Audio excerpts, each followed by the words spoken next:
Greetings, everyone. Welcome to Minions of the Loo. God. Minions of the Loo is an entirely different show. I hear it's a bit shit. Almost had it. But yes. Take it from the top. Yep. Okay. Go for it. That It's a never. live show. It never happened. Welcome to Minions of the Zoo, Night Show 1362. I am your host, JohnnyHellcat. With us is our minions, Sanguine. Good evening, all. TerryDiamantis. Hey, everyone. And with us is the Hate Camel. Good evening. How are you guys doing today? Doing grand. And yourself? Oh, not too bad. Just keeping things in order. I'm going to kill that thing. It was quiet right up until I knew that you just started the show, and then it wanted to have its 5 minutes of fame. Well, he is the neighborhood Karen, so he has been barking all night. He's been oddly quiet the last few minutes. So, so how are you guys' day been? Yeah, I'm doing well. I've been playing Samurai Showdown and slowly finishing arcade mode or story mode with every character. So that's pretty good. I've been enjoying that. Yes, Minions of the Zoo do not endorse animal murder, but JohnnyHellcat does. Not as a minion. We haven't heard yet if Minions of the Loo endorse animal murder, though.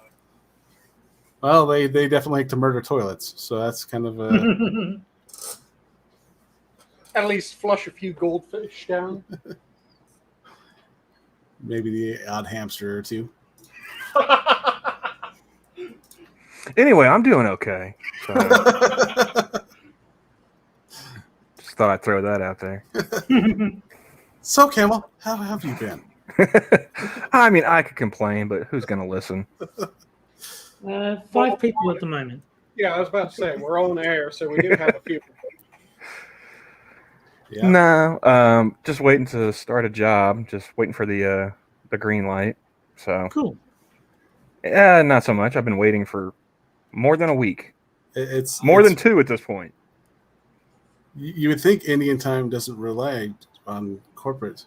Well, I'm telling you, man, since that Supreme Court decision, I'm guessing, like everyone just said, fuck it. This is a reservation now. Indian rules. Yeah, that must be. It's definitely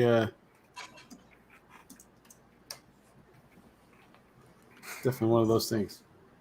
Well, we are in lockdown down here, so I'm seeing less people having jobs. I see occasionally that popping up on my Twitter feed, people talking about the Australian lockdowns. Yeah. Like, how long has that been going on? Because, I mean, for the most part here, life is pretty much normal. I mean, stuff didn't change too terribly bad in my area to begin with. Well, it was weird because in Sydney, where I am, the lockdown didn't happen until very recently. They were just like, wear masks, be careful, whatever. And then all of a sudden, for no reason, the Premier decided, wait, there's a couple of sick people over here. Oh, shut down the entire state. Fuck's sake. I think that some reason might be he's noticed how beneficial it's been for other governments to lock down their populace, and he was looking at it going, why don't we give that a go? Don't let a crisis go to waste. Yep. Pretty much. But yeah, down in Melbourne, they've been like under constant lockdown. They've had like 5 of them, and it's like insane. The Premier down there is like every chance he gets, oh, can we do lockdown? Mm-hmm. Can we do lockdown again, Daddy? Anything that gets more power to the hands that they wanted it. Yeah, and so my cleaner has cancelled like three times in a row because every time they're scheduled to come, it's like, we would if there wasn't a lockdown, but we're legally prohibited from coming to clean your apartment. So so now they're maybe just next time. Now they're actually doing it because of like legal legal ramifications. Before it was just sheer laziness. Is that what you're saying? Yes. The previous times, the previous cleaning companies just couldn't be fucked turning up. These ones are like, we would love to because you give us money and we like money, but it's against the law, so we can't. But please keep giving us money. Can you imagine, like, in some near future, Australia has like black market maids, like conducting like an underground railroad between the apartment complexes of Sydney and Melbourne. For the right amount of Australian funny money, you might even get all the way out to Perth. Pledge prices start slowly climbing up, and people are selling it in the back corner like, hey, I have lemon freshness here for you. It's, I'm fully expecting that I won't get to go down to Melbourne to visit family at Christmas because one of the two states is probably going to be locked down, if not both. Yeah, And you guys are, I mean, foreign travel's open back up in Australia, though, right? Like, I mean, that you guys had people coming in before all these lockdowns started up again. Well, they arrest people for taking walks, so I wouldn't say that they. But that's only for the natives. Like natives as in people who were born here, not natives as in Aborigines. I was gonna say, it's like, man, Johnny, I can hop a flight to the outback. Cool. No. The people who actually born and live here, those are the ones getting arrested for taking walks. If you're an immigrant, you get a free run of the place. No offense, but it's a long flight. Everything wants to kill me down there, and it's the middle of your winter, so I'll pass. Yeah, it's only 40 down there. I realize it's still shorts and t-shirt weather for us, but still, man, like I'm enjoying my summer right now. I'm not giving that up. You're probably not black enough to get the full benefits of being an immigrant. Well, I mean, how close to the equator are you? I mean, I don't know. I mean, it's been a while since I've seen how dark I can get. They're closer to the South Pole. Yeah. Yeah, I'd probably have to spend some time like Ecuador or something first. Get a layover in Central America. Just glaze yourself. Like some SPF 100 and just a ticket to Belize. And I'll see you in like 6 months when it's springtime, Terry. Sounds good. Sora wants to know what Australians' real temperature is. I mean, at the moment it's 19, but I don't know if she means real as in Celsius or Fahrenheit. I think she means freedom units. Well, Yeah, I'm not sure. That is I don't know what Canada uses. 40 in real temperature, just so you know, Sora. 40 in real. He's meaning 40 degrees Fahrenheit. Yes. Yeah. If you're talking American, then yes, 40. If you're talking, I think Canada goes entirely metric, don't you guys? Go entirely metric for your temperature, and then you use standard. Yep, she goes metric. Okay. Yeah. Fake freedom units. That's a good term for it. Yeah. At the moment, my computer is saying it's 21. It said 19, not 20 seconds ago, so it may not be the most reliable, but Ooh, it's a heat wave. But 21 is what it says at the moment. So That's like a cool summer night here. yeah, I enjoy this temperature. I think anything between sort of, I don't know, 17 and 25 is a good range. Once you start getting over that, it starts getting a bit too hot. But What's the overlap point between the two? It's like negative 40, right? I think that's it. Yeah. Yeah, I like the overlap point. Well, this February I experienced a -4 degrees. I don't want to get to -40. No, thank you. No. I had a couple years ago. It was a -48 with a wind chill of -60. Jesus. That's no. That No. sounds like Delahazed and I, our competition from last winter. I had to actually don a windbreaker. I think if it gets down to single digits, like single digits above 0, just to clarify, I'm like, no, this is too cold. Yeah, like I said, the colder it gets, the better for me. So when it was at -40, before it hit, well, it was probably around -30, I started putting on a windbreaker. And I just wore the windbreaker when it dipped down to -60 as well. That was perfectly fine. Just enough to keep the wind off me, and I was good. Well, like that's part of the reason why I'm really antsy about getting started on this job of mine is I would like to be able to invest in better cold weather clothing for this winter. Because while I managed to get through that last time, I would like to be able to do it without as many layers as was necessary. Mm-hmm. I mean, I was walking around like Cartman with the arms puffed out, just See, I've heard a lot of people say that they like the cold because you can always put on more clothing, but there's a limit to how much you can remove. And my issue with that is it's a different kind of warmth. Like cold air and you rugged up feels very different to you in a short sleeve shirt on a sunny day. Like they don't feel the same at all. And so, yeah, you can warm yourself up, but it's not the kind of warmth that I enjoy. So I still don't like the cold, even if I can rug up. Yeah, I mean, you can also warm yourself up by chopping firewood too. I don't want to do that either, though. Exactly. But it's fun. You and I have different definitions of fun. I would say that's necessary depending on where you live, but I don't see it as being fun. No. It is nostalgic of the childhood, at least. But yeah, my dad, used to have me chopping wood regularly, so it's. I've never chopped wood in my life. I've never needed to. I'd like to keep it that way too.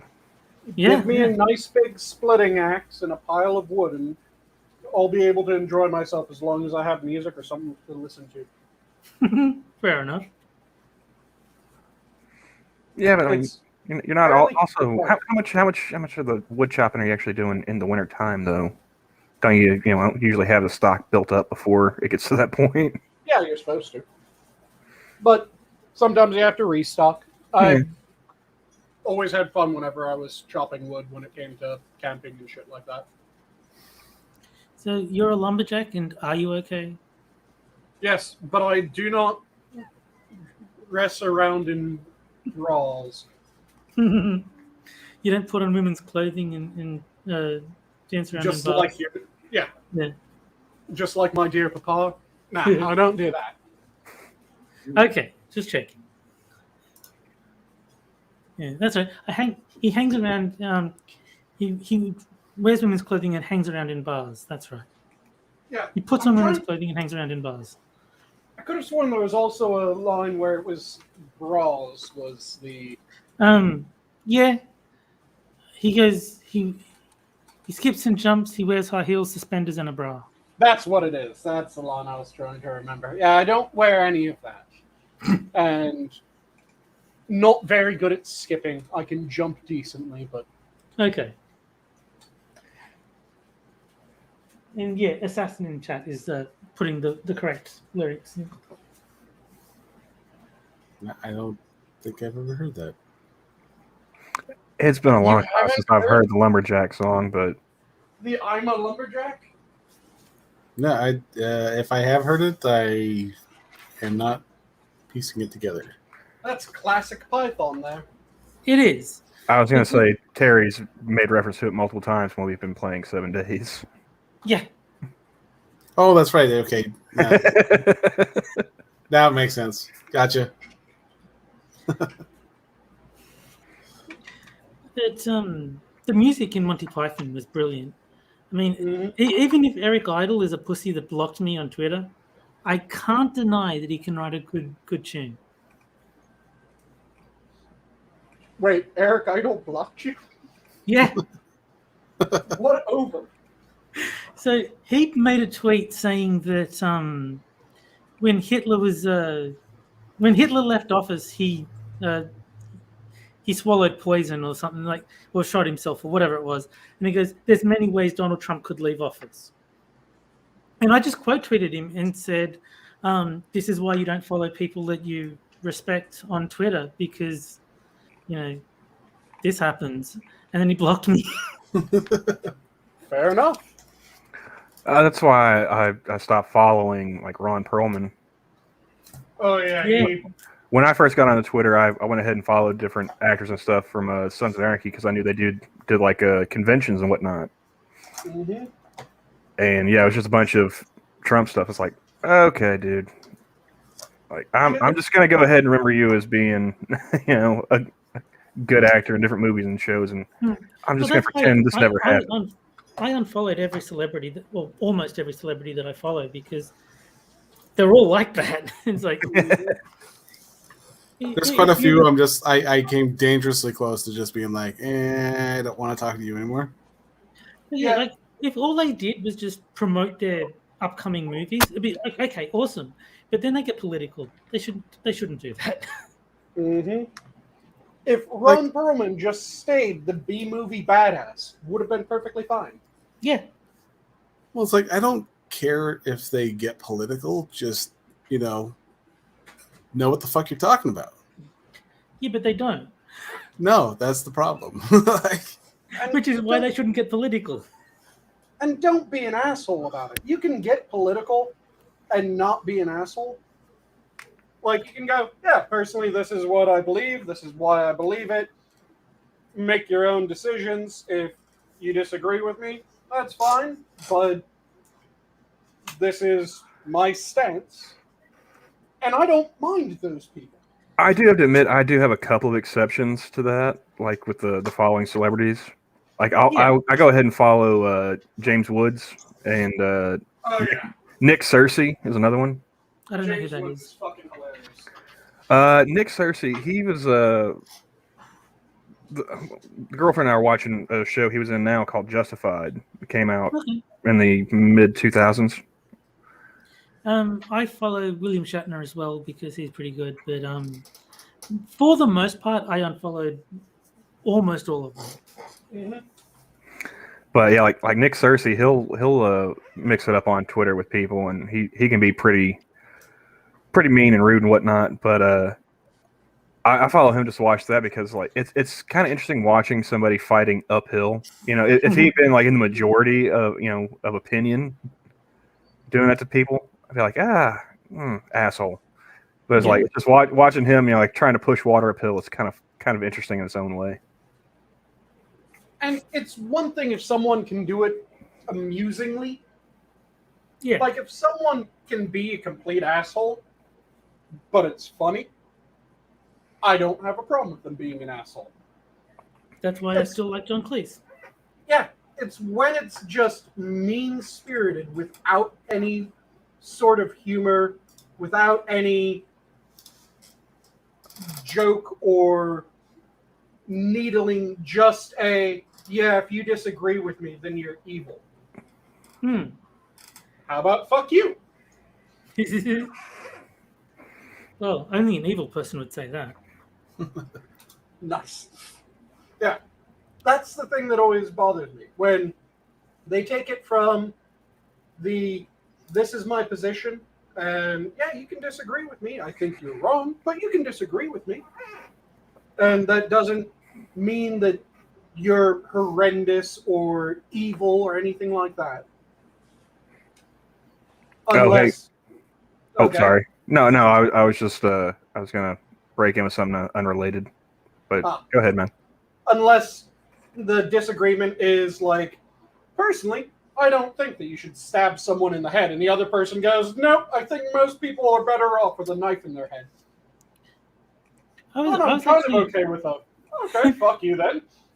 I was actually impressed because I got into a disagreement in the YouTube comments, and it wasn't nearly as aggressive as you would have thought from YouTube comments. Because I was saying that I want fighting games to start putting single player content back in. He's like, no one cares about that. I'm like, well, clearly I do. But like we disagreed, and neither of us changed our mind. But it could have gotten a lot nastier if you think what the typical YouTube comments tend to look like. But it actually stayed pretty civil. Yeah, I was impressed. You could have been an asshole and started saying, well, the only reason that you want that is because you don't have any fucking friends. How about you go out and get a life? But yeah. Yeah, it could have been that easily, but it wasn't. And I was impressed that he managed to disagree without becoming a complete asshole. So, it can happen. That is something that I wish would become more common again. Because it used to be that you could have disagreements with people and not think that they're evil. I disagree with people all the time, and I don't think they're evil. I mean, same here. I just usually think they're wrong. Yeah. Depending on how wrong, I'll sometimes think that they're fucking idiots, but... So, just out of curiosity, anybody here actually paying any attention to the Olympics? If it wasn't for me being on Minions yesterday, I wouldn't even know the Olympics were happening. No. So Terry, you wouldn't have known that the Americans beat the Australians for gold in beach volleyball? I would not. I still didn't know that until you told me. The only reason, Hammer brought it up yesterday because the soccer team lost, the American soccer team. Yeah, but nobody cares about soccer. I'm talking about beach volleyball, man. That's a sport worthy of the Olympics. No, but there was a lot of Schadenfreude because that Megan, what's her face, is such an obnoxious bitch. Oh yeah. And seeing her lose was satisfying. Like if I had known that the beach volleyball was on at the time, I'd have watched that. Yeah, sure. I mean, why not? But yeah, I was just scrolling. I saw that. I was like, hey, I mean, there's 3 Americans and an Australian. Let's talk about beach volleyball for a little while. I know nothing about it except that there was a really fun Nintendo game, Super Spikers, I think it was called.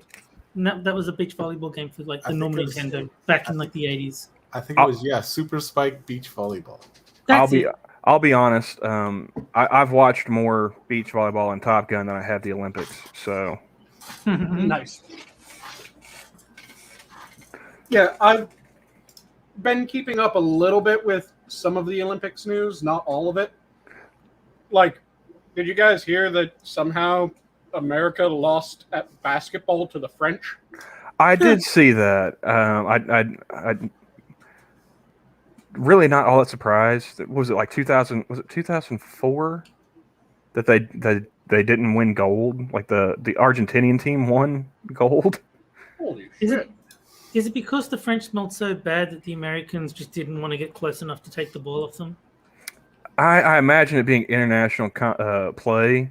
It's probably the French had better fundamentals. That's one of the reasons why I can't watch the NBA, man. Every play, it seems like there's at least one travel. Mm-hmm. And sometimes it's so ridiculous. You'll see dudes taking 5 steps. It's like, why aren't you calling that? Do you remember that video I had us watch that one time? Yeah, yeah. Yeah. That's a prime example of why I stopped watching. Was it LeBron that took 15 steps? Pretty much running from the 3-point line. Yeah. He literally, I think it was traveling at least 4 times and then double dribble at least 3. From what I remember, I saw a YouTube video that apparently dribbling being in basketball at all was kind of like a rule exploit that they decided to make legal. The rule was you could only take 2 steps before you had to pass it, and then they thought maybe I can pass it to myself, sort of thing, and so that became the new way to play. Oh. Well, there was a good long while that dunking wasn't allowed either, even though they had big guys playing at the time. Mm-hmm. And that's one of the things that made the game less interesting to me. The fact that it is almost down to, the biggest guys, they win. See, my problem with basketball is that when you score, the other team gets the ball. Whereas in like football, as in what I think of as football, like rugby league, you score, they give you the ball back. So like basketball, the scores basically just go up simultaneously, whereas you can actually get some momentum in a game like rugby league where you could score like five tries in a row, as opposed to you score one, okay, your turn with the ball now. Well, it depends on how suck ass your defense is too. Yeah. Mm-hmm. Yeah, American football is the same with the okay, you scored, so now the other team gets a try at it. Yeah, I don't like that. With that, it's more interesting because there's you can fucking cream them. You can just run roughshod over them, completely smash the shit out of their defenses, and balls turned over. Yeah, I just like the principle behind it is what I don't like. I don't like the idea that you've succeeded, so now you need to be put at a disadvantage so the other team can catch up. It's like, no, fuck the other team. We scored. We should continue having the advantage. Well, with like American football and basketball, when you're playing defense, you can still end up scoring. Mm-hmm. Yeah, but like, or in the case of basketball, you can transition from defense to offense in a split second. Yeah, but it's more a matter of we scored, so now the other team gets the ball. That's what I don't like. I think you should be rewarded for scoring. You shouldn't have to give up possession so that the other team can catch up. Fair enough. Yeah, like I said, it strikes me as a bit weird when it comes to basketball having that. Football, it doesn't strike me as weird just because, you get to then continue smashing the shit out of each other, which, as a former lineman, that was my entire job. Didn't matter who had the ball. I could smack the shit out of someone. Yeah, I'm not saying that the other sports aren't fun to watch. I'm just saying that my personal preference is that if you score, you maintain possession and you can actually build up a lead.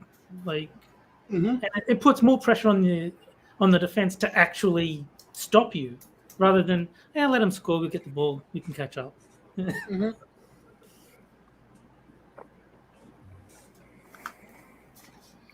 Yeah, you need to kind of balance out so that you have a good defense and a good offense.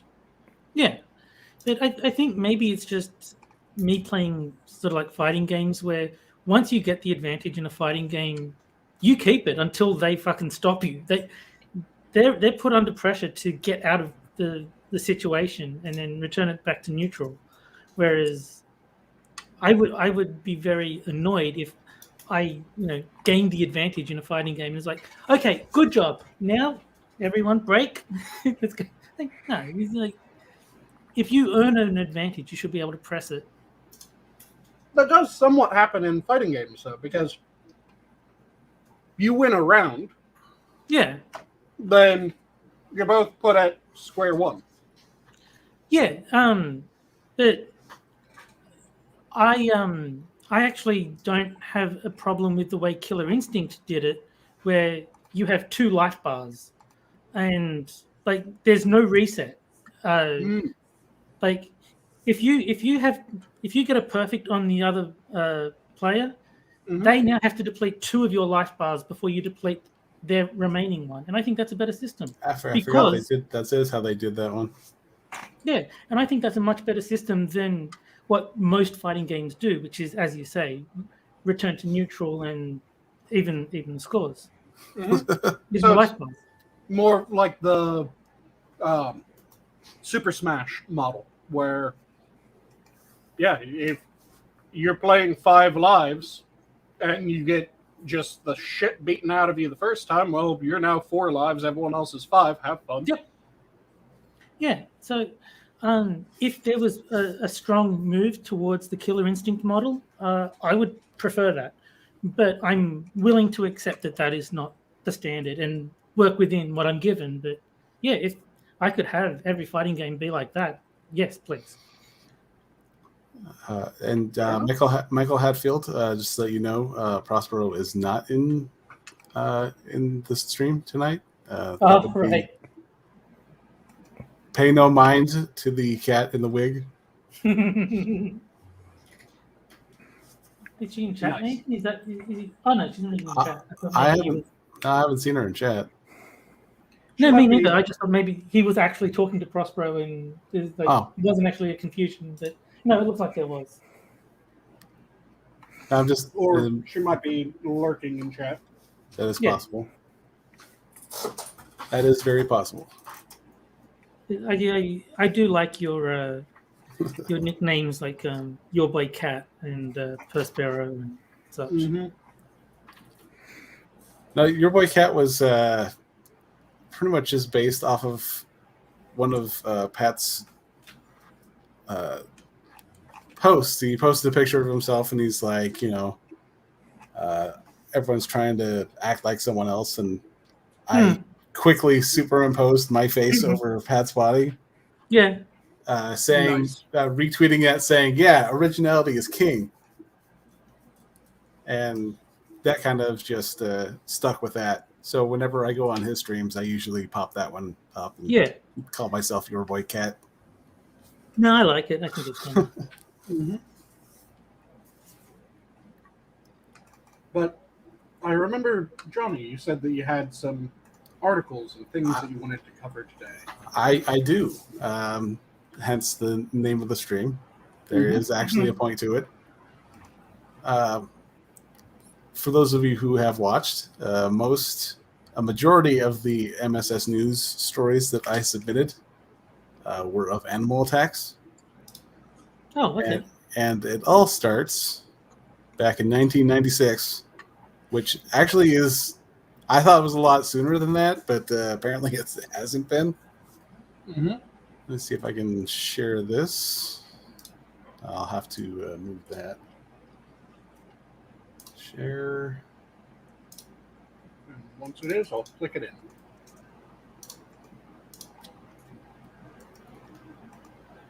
Baby bison euthanized after Yellowstone tourist puts it in his car. Okay. Let's see. A newborn calf had to be put down after tourists placed the animal in their vehicle last week, according to authorities in Yellowstone National Park. Tourists were ticketed last week after officials spotted the calf in the back of their SUV. They allegedly told park officials that they placed the calf in their car because they feared it was getting cold. The National Park Service stated in a statement Monday that that the tourist decision likely cost the bison its life. Well, bison is the final boss, so I mean, it makes sense. That is true. But that thing didn't have babalities. So, where do you think these tourists were from? Are we just going to assume? I'm going to guess California. That seems like a fairly good bet. But if he's going Cali, I'll go to the other coast and I'll go New York. Actually, if I remember correctly, these guys were from Canada. Oh, okay. So this is. So they should have known better, is what you're saying. Yes. Of all people. I mean, I could expect some granola muncher from the West Coast to be baby buffalo and do something stupid like that. But Canadians, they should be able to extrapolate from don't fuck with moose to don't fuck with bison. Sora, why were your people trying to steal our bison? Is there some weird project going on up there? Make the Canadian bison to be the new source of cavalry rather than having your moose riders.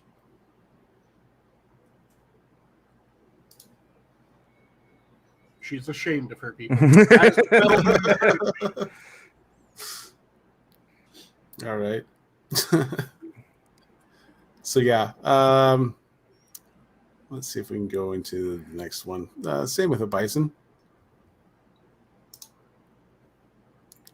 Bison seriously injures hiker in Yellowstone National Park.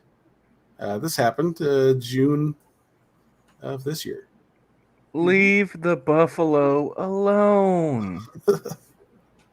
Now there's no there's no way to tell if this actually happened because they're like, oh, I'm going to put this in my car, or if it was just, because let's see, female hiker sustained significant injuries during a bison attack late Sunday in Yellowstone National Park.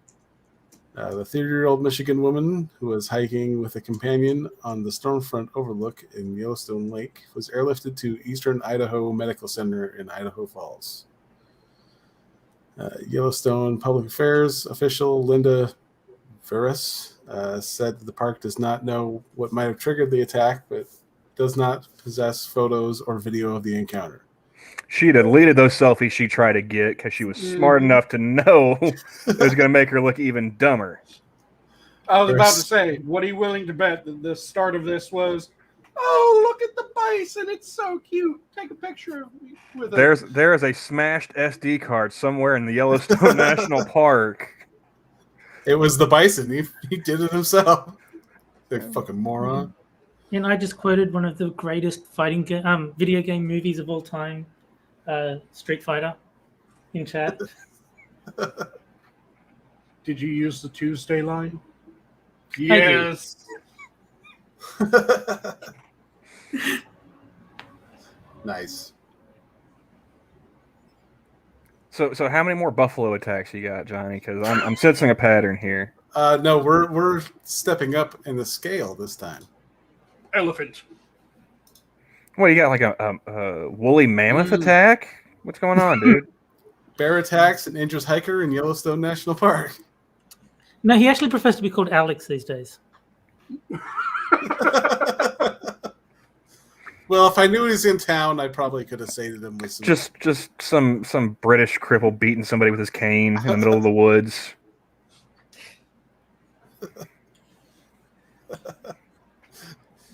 I can imagine making a video of that. Just there's an attack in the forest, and Alex just beating someone with a stroller, and he's just like, "Get away from me, you cunt!" See, I was just picturing you filthy peasants. With blunderbuss strapped to the back. Yep. Oh, this is reported in Helena, even though Yellowstone isn't anywhere near Helena. Let's see. A bear attacked and injured a hiker in Yellowstone National Park on Friday morning. Oh, this is from May, end of May. Marking the first incident of a bear injuring a person inside the park this year, officials said. A bear fatally attacked a man just outside the park in April. But was the picnic basket recovered? Good question. No signs of a picnic basket. See, the 39-year-old man was injured Friday, was hiking alone on a trail near Mammoth Hot Springs when he encountered what he believed to be two grizzly bears. One bear attacked and injured the hiker. The other bear was wearing a bow tie. I'm not sure about this, Yogi. The man sustained significant injuries to his lower extremities, but was able to hike out on his own. It was a baby.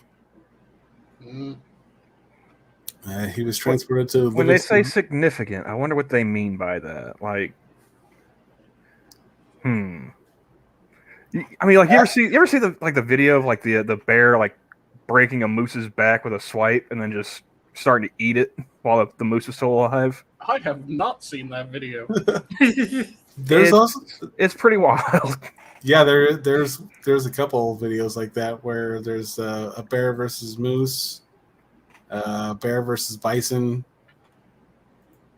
Well, like yeah, that bear's like he starts going to town, like just eating it from like the back forward, and you still hear the moose. It's that was just that part was the worst for me, hearing the crying. So, Camel, was that when you started to realize, okay, you need to take things down a notch, maybe go back to normal porn? No comment, sir.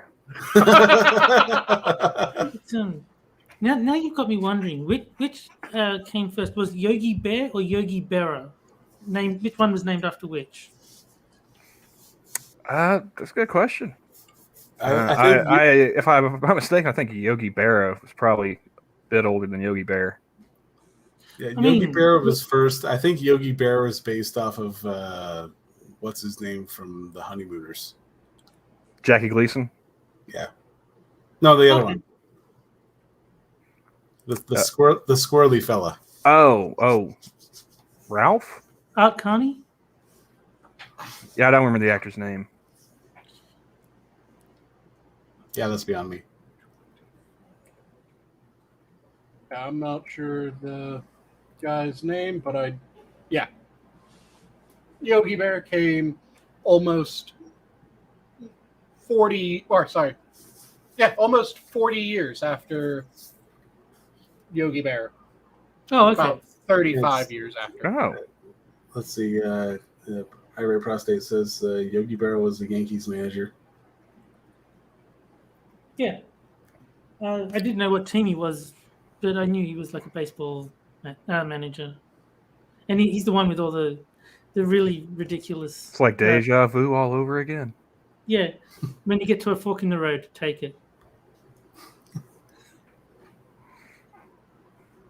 I do like the fact that when you look up either of them, there's effectively, you don't mean the other one, do you? Did you mean baseball or picnic baskets? Question: how hungry are you? All right, on to the next one. This is pretty quick. Hazing of Yellowstone grizzly bear likely saved lives. I'm sorry, hazing? Fraternity? Apparently. Was that Emma Gonzalez kid up in Yellowstone? I can't imagine taking... You didn't know that bear! Really do all that much. Let's see. Early Tuesday, we reported a tense encounter between a grizzly bear and the Yellowstone park ranger who was trying to manage a crowd that had gathered dangerously close to the bear. So was he hazing the bear or was he hazing the group? You know, I wouldn't mind I hope so. the park service rangers and everything just being there to clean up the aftermath and let nature take its course. You know, just He sits back. not all those Darwin people are going to get just eaten or mauled, and the ones that aren't are going to learn. You know, stay the fuck away from bears. Hey, he's just, no, stop, don't. Yeah. Just go full Wonka on them as a park ranger. And just, Elwin, just a bunch of Oompa Loompas dressed as bears. Like, Elwin, it does say hazing. It's not saying tasing. Which, yeah. What do they call the hazing? Let's see. Well, I mean, what you don't see in that photo right there is like the ranger's pointing the rifle at him, telling him like, pick up the beer bong or else. We're trying to get a party started here, man. Sit on the pineapple. Man, no one said anything about the schnozberries. Let's see. The ranger who was charged by the large bear took refuge behind his truck and hazed the bear by firing projectiles at the animal. That is some tough hazing. He just shot at the bear, like just by firing Yeah, I mean, that's kind of what happens when you fire a gun. Is this guy getting paid by the word? Let's see. I'm curious if that's any definition of hazing. Because I've never heard hazing used as effectively suppressive fire. It's like, oh, we were just given a light hazing. Okay, how many shots did you fire? Excuse me, officer? Like, you heard us. Light hazing. We heard you. Yeah, the two definitions that I can find. Oh, it technically would fall under one of them, but not really. So one of the definitions is, of course, the one that we all know, the force someone to do something strenuous, humiliating, or dangerous. Yeah. And the secondary is to drive, normally cattle, while on horseback. Oh, okay. But the dude's not on horseback, and yeah, shooting around is not quite the same as just kind of going around something to get it to go in the direction you want it to go. Yeah. Let's see. The bear with the previously injured paw reluctantly ran back into the forest. Yeah, I wonder how many of those projectiles hit him then. So this bear's already got a bum wheel, and the dude's shooting at him. That's just not cool. Mm-hmm. See, on Like maybe he rolled up knowing the park ranger's going to be there because all those people were there. He's like, "Hey man, I got a messed up foot. Can you give me a ride to the clinic?" And he's just getting friendly fire. Yeah, I wonder. Fool me once, shame on me. They were very careful about the previously injured paw. Anyone thinking that maybe it wasn't quite so injured until a bullet? And Elwyn and Sora are wanting to give a weapon to a godless killing machine. The bear should have tased him. I'd pay to see that. Bears are frighteningly intelligent. Yeah. Which is why we don't want to arm them. Yeah. We have the right to bear arms, not arm bears. Okay? Read your Constitution, folks. Bears are frighteningly intelligent, and there's some evidence that they're able to teach each other things. Just they normally don't because they're fairly solitary creatures. So when we say bear, we're talking about the burly, hairy gay guys, right? No, those aren't as likely to teach each other anything. But the actual Ursines, those have a shocking ability to teach each other things. And we found this out due to zoo bears, because bears in captivity in zoos are kept in larger groups than just one. Yes. And in order to test different anti-bear devices, like the bear food lockers that you can get for camping, they give them to zoos to try to test them out at the zoos. One bear figured it out in a specific zoo and then taught all the other bears in the zoo. I think Dankula did a video on that one. Oh, there is the video that Dankula did where the bear figured out how to escape the enclosure and then started teaching other bears how to escape. Yep. Wait, there was a bear that did that too? I remember him doing that. Was like an orangutan. I think there was a bear that did that, and then there was also the orangutan was like the San Diego Zoo. What was his name? Ken something. And then there was also the bear that fought in World War II. Oh yeah, I remember getting my animals mixed up there. Is this a Russian bear by any chance? Let me find. I think it was a Polish bear. It was Polish. Okay. I think Polish. I want to say Polish. Let me quickly look up its name because I can't remember it off the top of my head. Yes, it was Voltek. And he was a Syrian brown bear that ended up being adopted by the Polish Second Corps soldiers, and he became the mascot for that unit. And also, That's the one Dankula did. yeah, Yeah. he also helped them by carrying heavy things like mortar ammo and shit like that. Yeah. I'm just proud of the bear for overcoming all the systemic racism that it must have faced because it was brown. Nice. I think it probably would have had more problems with the not having opposable thumbs, but That sounds like oppression to me. Let's see. On May 28th. Oh, I go was ahead. just double checking, and yes, there are several bears that have figured out how to break out of their enclosures as well. so Because I I'm never remember going to those the zoo photos as well. again. Yeah, it apparently happened in the UK a couple times. It happened in New Mexico a number of times, Just as well hand as over the picnic basket, you'll be fine. Just Ohio and Well, I mean, if you think about it, like a zoo is like a prison for animals, man. You don't take contraband in there. I mean, I heard about what happened with those chimps in the cake. I ain't risking that. No. Mm-mm. But yeah, bears are frighteningly intelligent. And the main thing is that they're normally solitary creatures, which prevents them from bringing that frightening intelligence to bear. Mhm. Yes, pun intended. So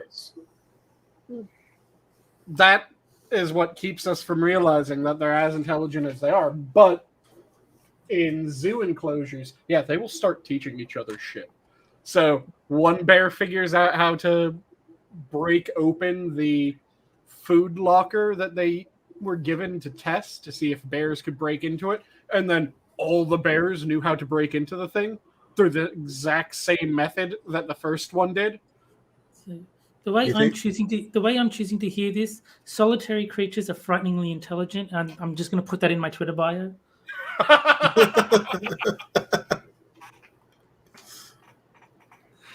You think he ran off to Zihuatanejo? But yeah, it No, was no reference there. No one got that. No, I got the reference. Just Okay.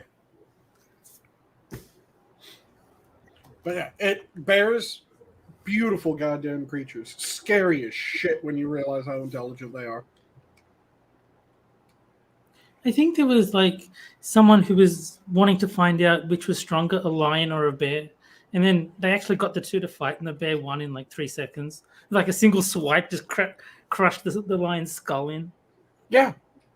Bears are ridiculously strong, especially depending on the type of bear. So, black bears aren't that big. Grizzly bears, fucking enormous. Polar bears, oh good god.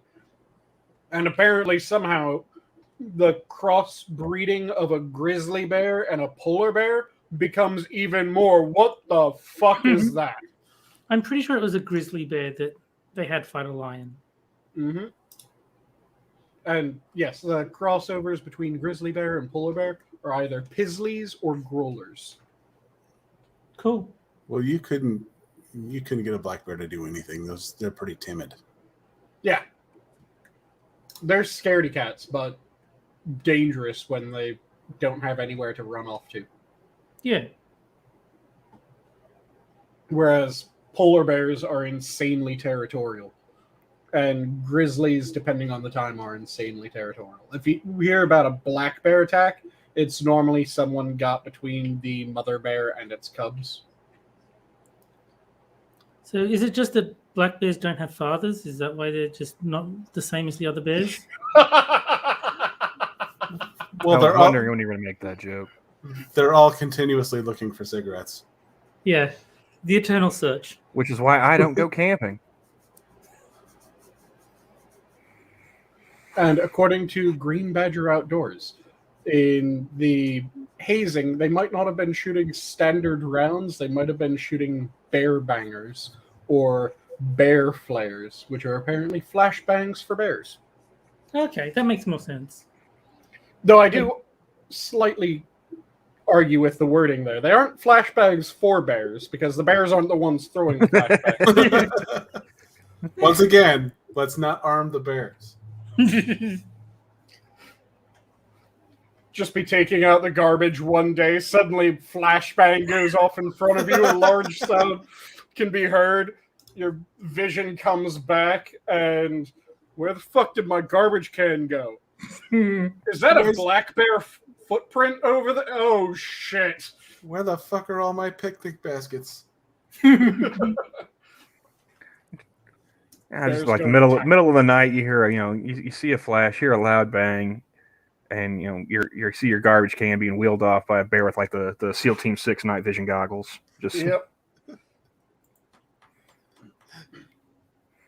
This bear walks up next to your wife, and he's just like, shh, snaps her neck, and then walks off.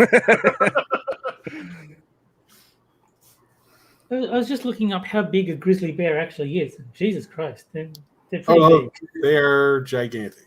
They're, like I said, bears are the largest land-based predator. Yeah, it's a like standing height of like 7 feet. Yep. Like Jesus, that's pretty big. Yeah. They are the largest land-based predator by far. And a standing width of 3 of Pat. That's and you said polar bears are even bigger? Polar bears are about 8 feet tall, adult females. Jeez, crazy how big these things are. So yep. Take 3 of Pat and then 1 Yao Ming. Yeah, the short ones. So, a male polar bear ends up pushing the average up considerably, because the males end up moving the average up to somewhere between 7 foot 10 inches and 9 foot 10 inches, with the females standing at about 8 foot.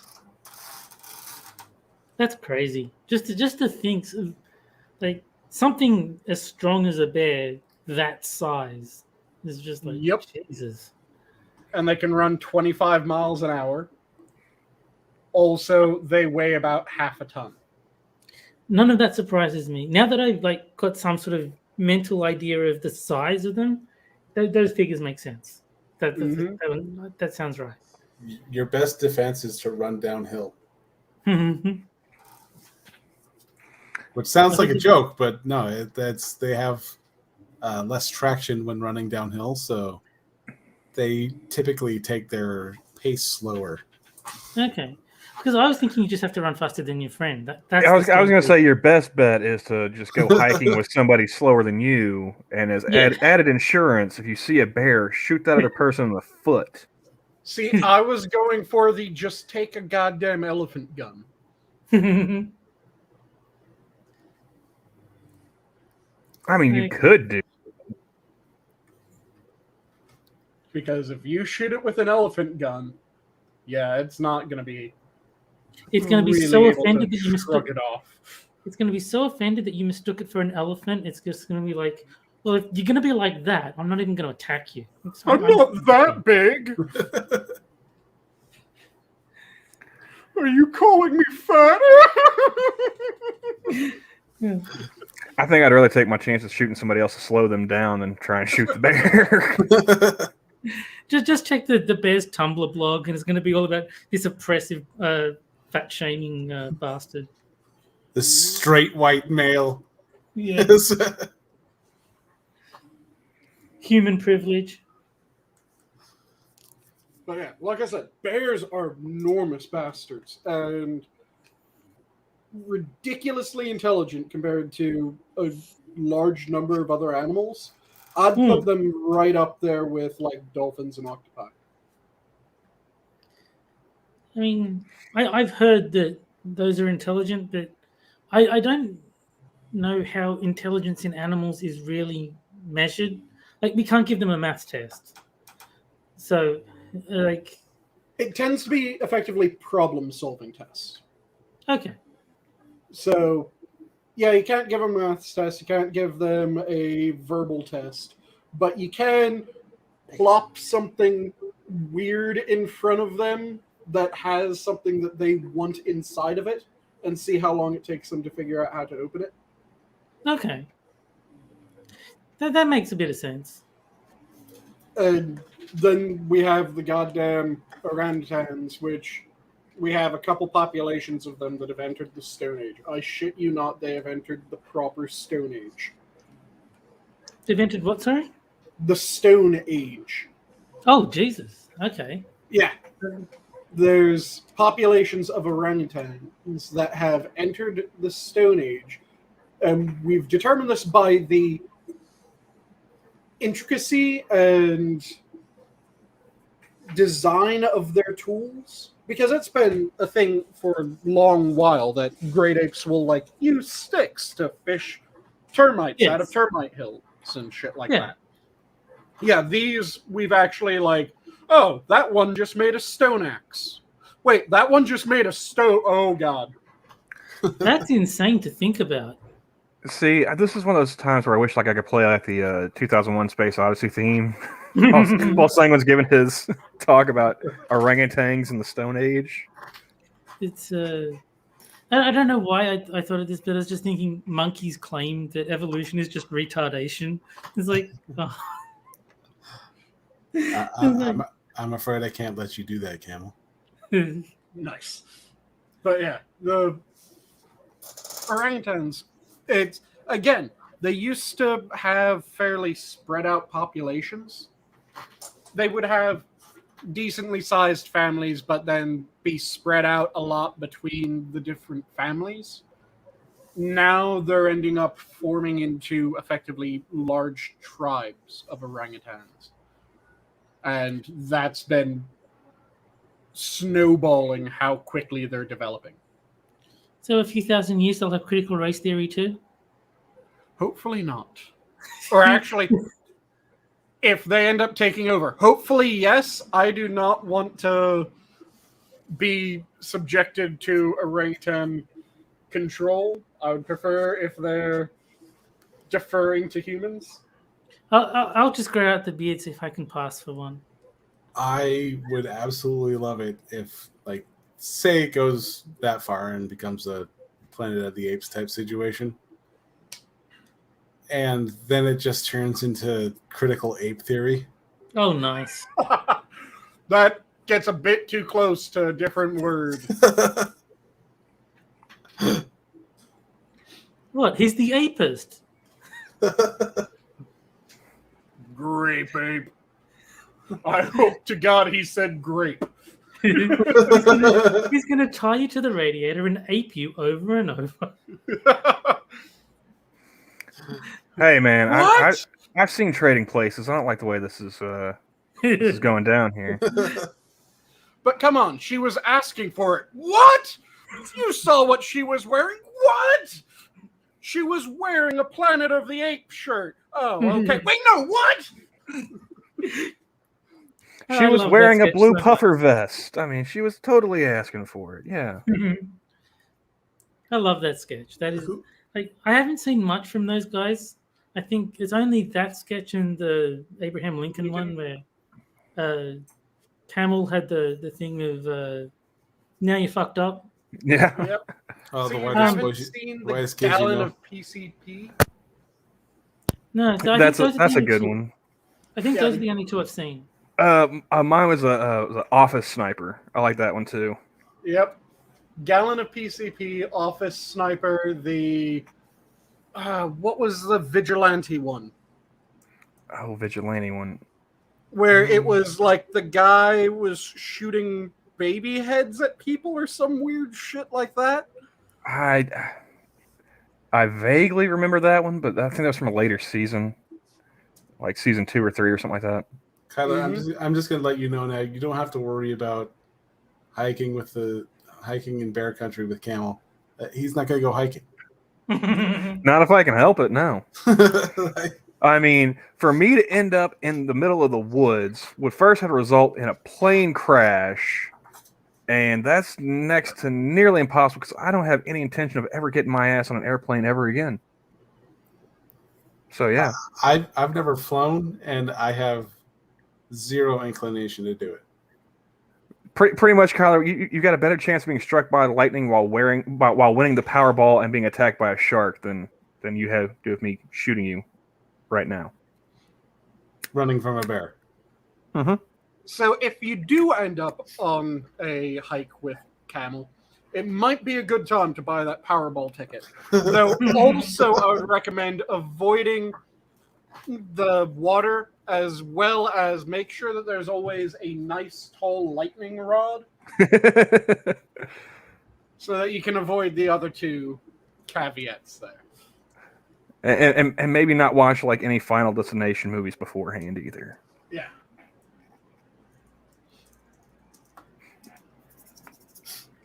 And so Sora apparently met a rattlesnake while hiking. Yeah, and I just asked her if she gave it to a baby because babies love rattles. So I've heard a bunch of what the fuck stories from people where they've walked into effectively snake valleys without realizing it. A friend of mine told me that when he was a kid, he used, because where he grew up, there was like rattlesnakes everywhere. And he would essentially provoke them until they struck at him. And he would take a baseball bat and just hit them as they lunged at him. Mm-hmm.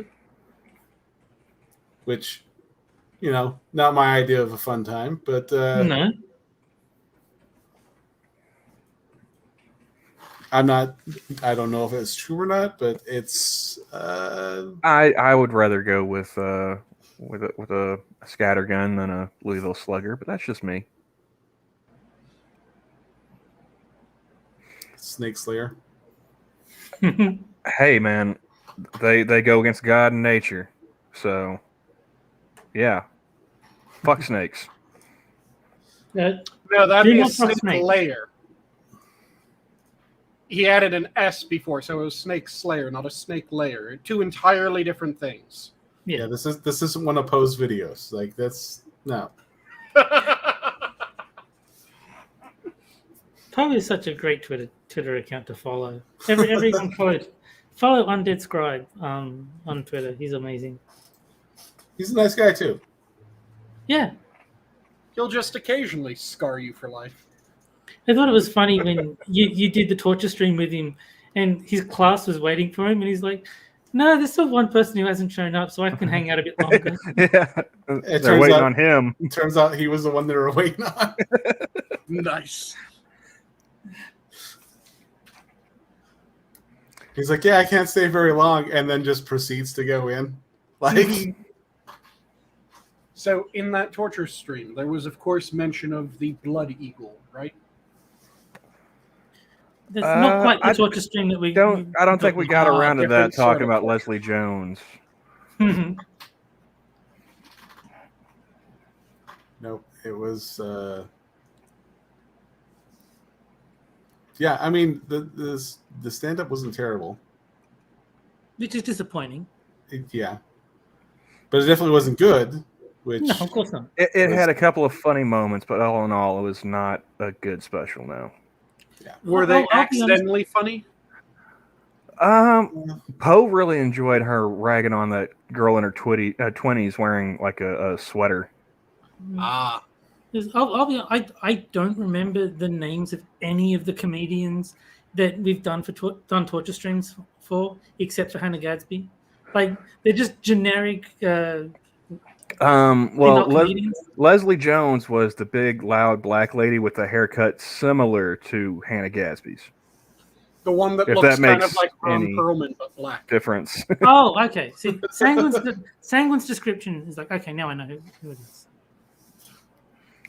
Dude, how many big, loud black women comedians? We haven't done that many. no, But there's a lot out there. Yeah, describing a female comedian and you start with she's big, she's loud, and she's black, you have no clue how little that narrowed it down. Well, I mean, we did have Drunkle with what's that gal's name? London Hughes. London Hughes, that's right. Yeah, but she wasn't big. She was just black and loud. Black and loud, yeah. But yeah, Leslie Jones is the one that, like I said, looks like Ron Perlman, because you can say that Ron Perlman looks like a gorilla.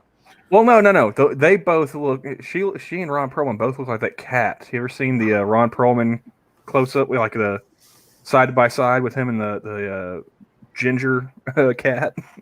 Yeah. I don't think I have. Let's see. I've seen the side by sides of him and like silverback gorillas, and they are frighteningly similar. Like, there's one picture it's got like him side by side with this ginger cat, and it's got like the big tufted ears and everything. And I was like, is this like the concept they were working for like Beauty and the Beast, or? No, because they nailed it. They nailed it. Oh, hang on a sec. It was sadly just the rough draft of Cats, Camel. And Terry's got phone service at his underpass now.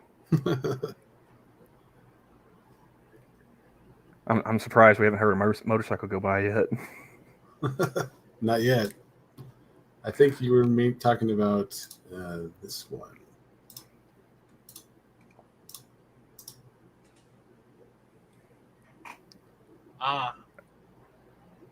Yeah. No, that's actually not the one, but that's not the one I was thinking of. Okay. The one I've seen has got like a Perlman on the left and the cat on the right, and is like laying on a couch or something. Okay, let's see. Oh, I see. Yeah, you found that one now. I found it. Oh, it's. What do you mean it doesn't exist? I'll just have to keep that one up. Share. There we go. Yeah. Yep.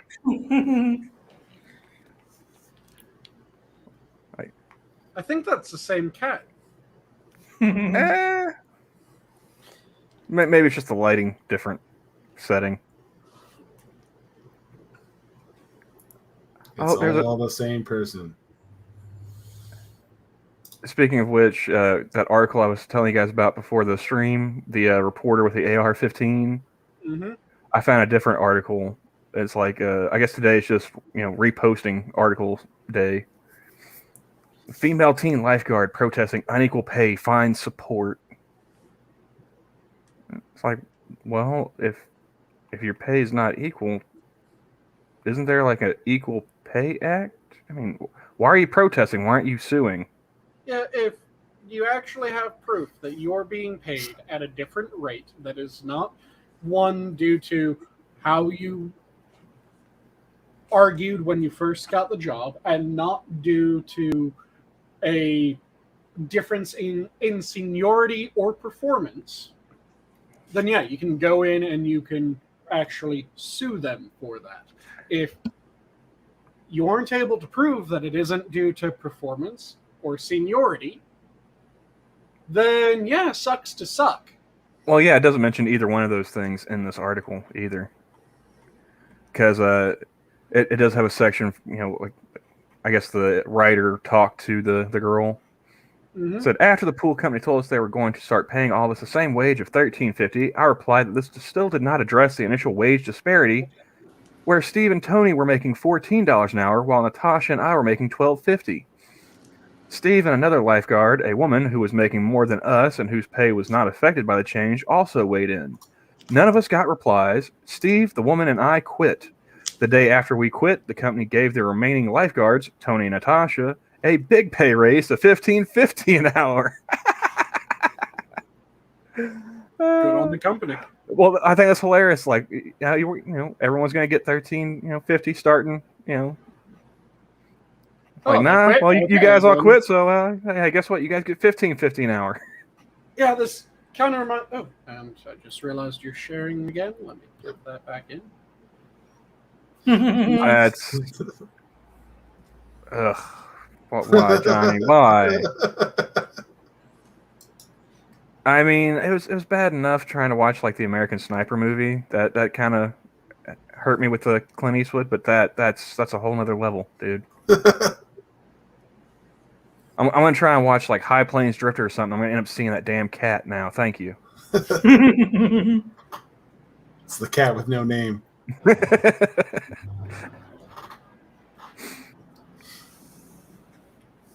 But yeah, Well, yeah, that was my question when I was reading about this pay stories. Like, well, did they all start at the same time? The two dudes and two chicks. I mean, Yeah. Did the two guys have more experience starting this job than that you did? Yep. I mean, it's the part that they always leave out. Just like how whenever there's a story about, oh, there's a pay gap in this group, they never seem to actually mention, hey, what's it look like if you trim out people that had maternity leave? well, also like the other part here is like this unnamed woman, you know, this other person, you know, she was making more than the other girls, and her pay was not going to be affected by the change. She also quit. It's like, so she quit in what, solidarity? Really? Because I don't know anybody, at least in my area, that would do that. Yeah, and it just drives me crazy because I've said it before. The wage gap is a zombie fucking argument. It is an argument that has been demonstrated to be false time and time again, but it keeps on just popping up again and again. Even though if you control for the amount of time worked. Hold on, Terry. I think we're getting some echo off you, dude. Yeah, audio bleed. Okay. I don't know what happened. I don't know why that would... You just unmuted, right? Yeah. I know what the cause is. Click on the cam mic gear and go to audio.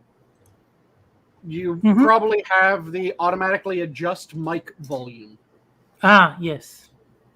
Unclick that, because if you use an external mute, it'll spike the volume when you unmute, because it hasn't heard anything from you for a while, so it's just dialing up sound until you come back. Okay, so did that fix it? Yes.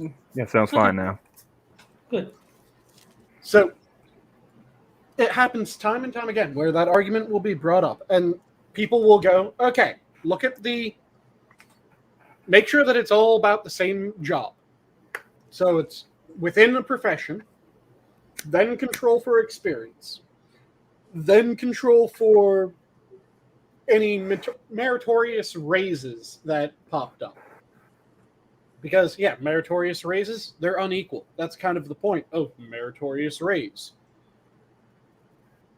And then if you remove, or you factor in the not only years worked, but the actual time worked, so overtime, as well as if someone takes additional time off.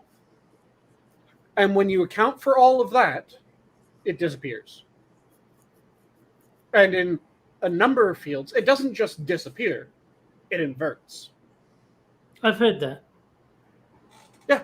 If you're looking at women that have not had children or are well after their childbearing years when they get the job, they out-earn men that don't have children.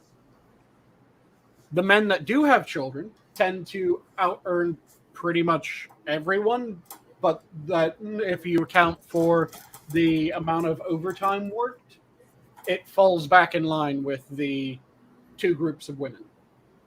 Yeah, because I was going to say that they've got more motivation to make money, so they're going to do more overtime and stuff like that. take on additional responsibilities because they need the money to raise their kids. It makes sense.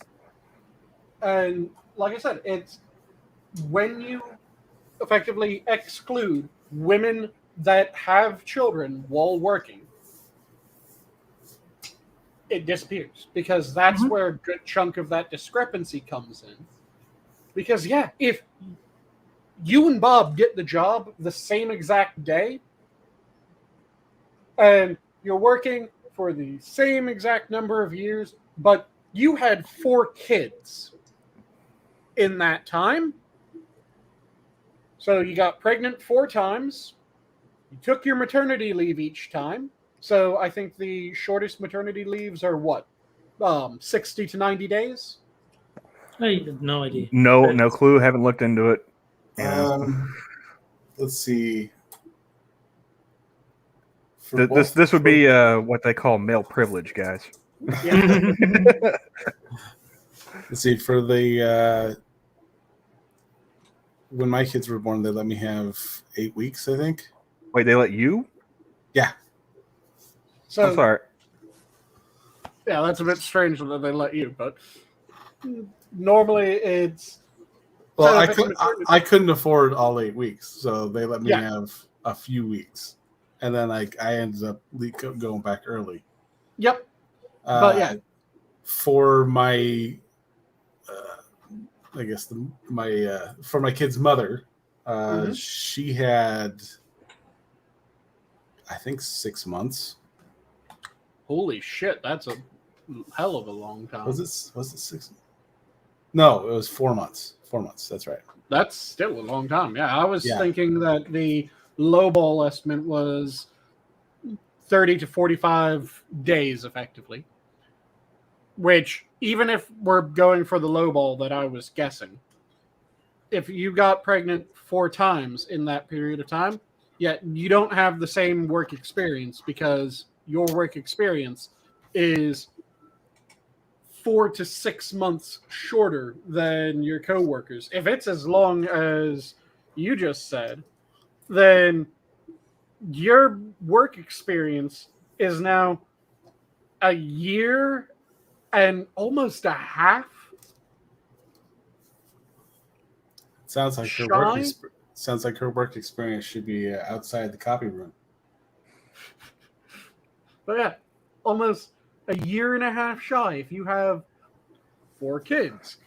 However long the maternity leave is, multiply that by the number of kids that someone has, and then subtract that from their work experience. And yeah, it will mean that they have less work experience and therefore get a lower pay. It's funny. From what I've heard, women making more money makes them more miserable because it's that much harder for them to find a man that out-earns them. So their romantic options like dwindle, and they get very, very lonely. And the least happy group of people is apparently single childless women over 40. And they're so unhappy and depressed because they've got lots of money, but that means that so many men fail to meet their standards. Like they're just not going to, date some guy who works at McDonald's. They want someone who's, like 50% more money than they make. And there's not that many guys that meet those qualifications because they're making so much money.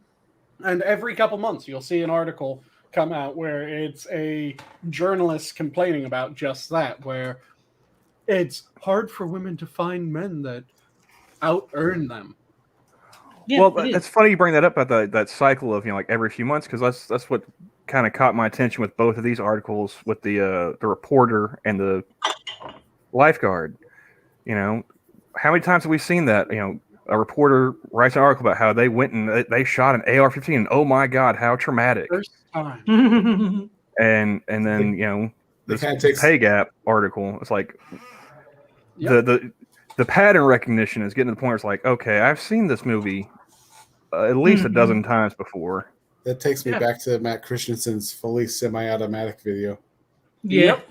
The fully semi-automatic, as well as I had to ask Camel when he mentioned this before the show.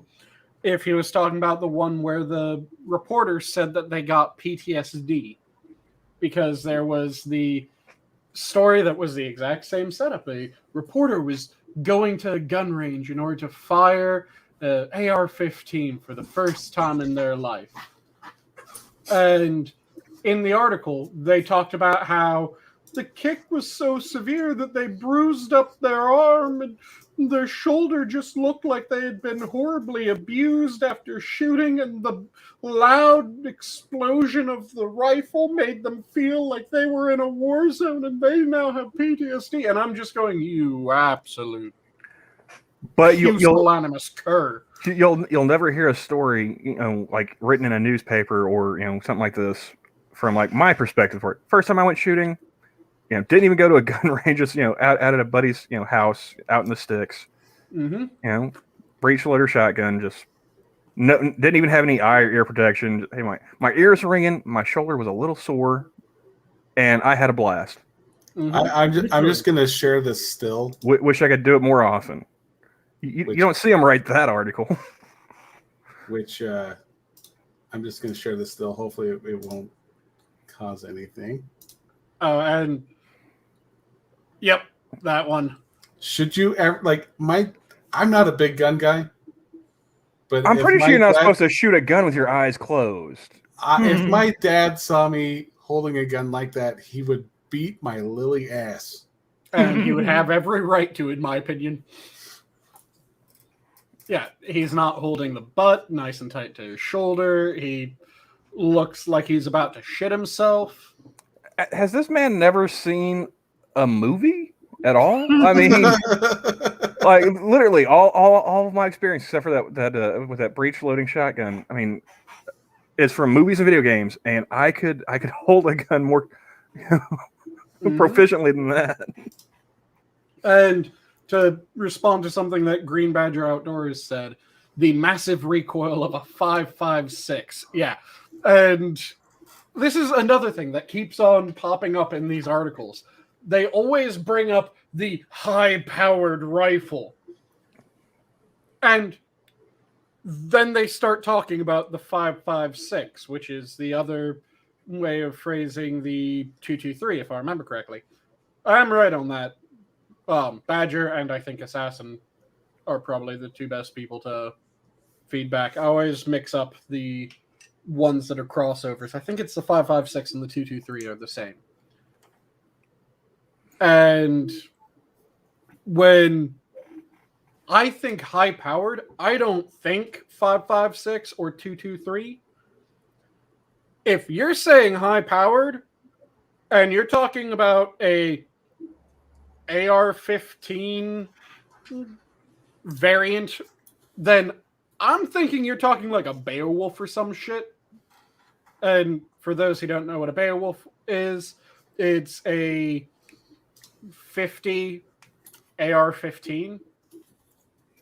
It's not a 50 BMG. It's a 50 Bayo, or I think it's 50 short is another term for it. It's a standard rifle size cartridge, but it's in 50 cal. And Assassin says, this guy was hamming it up to make it look uncontrollable for his propaganda purposes. Yep. I'm very, very willing to accept that, but I also consider the possibility that he's just a noodle arm pussy. I mean, it could be a little column A, little column B too. Who knows? That is a 50 Bayo. It is a rather interesting gun when I first heard about it.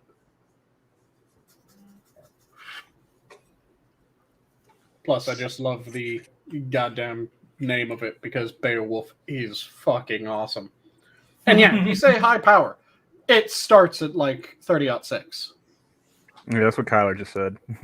Yeah, that's what I was responding to. Oh. Because 30-06 was good enough to be used in a goddamn sniper rifle for World War II. If I remember correctly, the Springfield was a 30-06.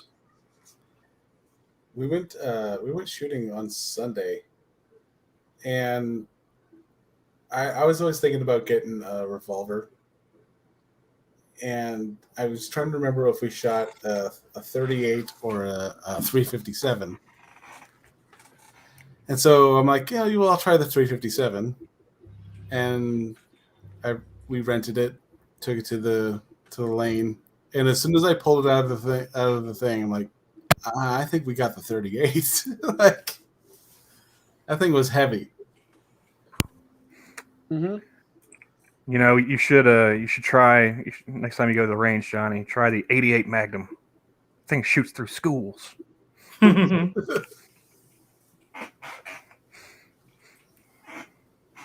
will stick to shooting guns in video games. I have no desire to do it in real life. It's fun to shoot guns in real life.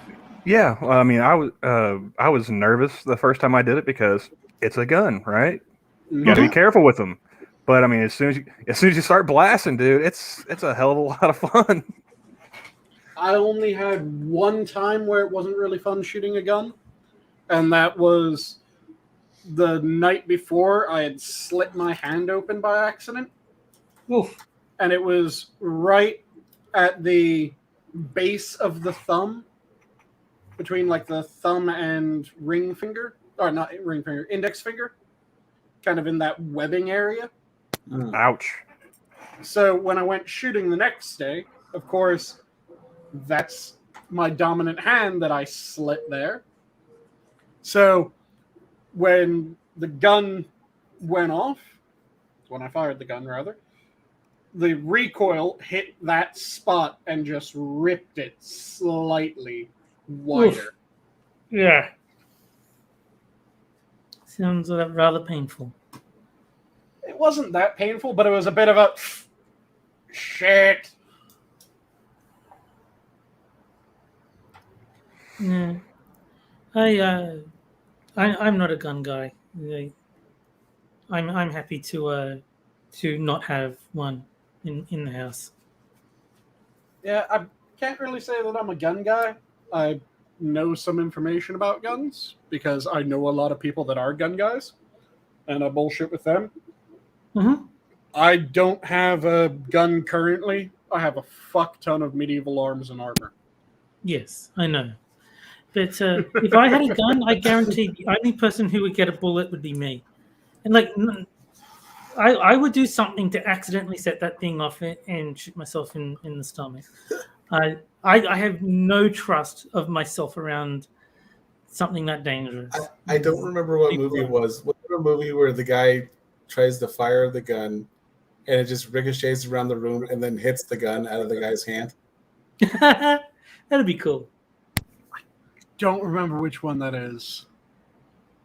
But No, he's just very, like, doesn't really even shoot it right, but it just ricochets around the room and then just fires the gun out of his own hand.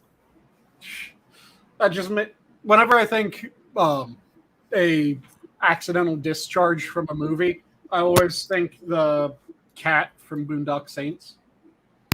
I usually go with Pulp Fiction first. True. Oh, yes. That one's another good one. Dead Nika storage. Yep. Yeah. Both of them end up very similar. Oh, this is.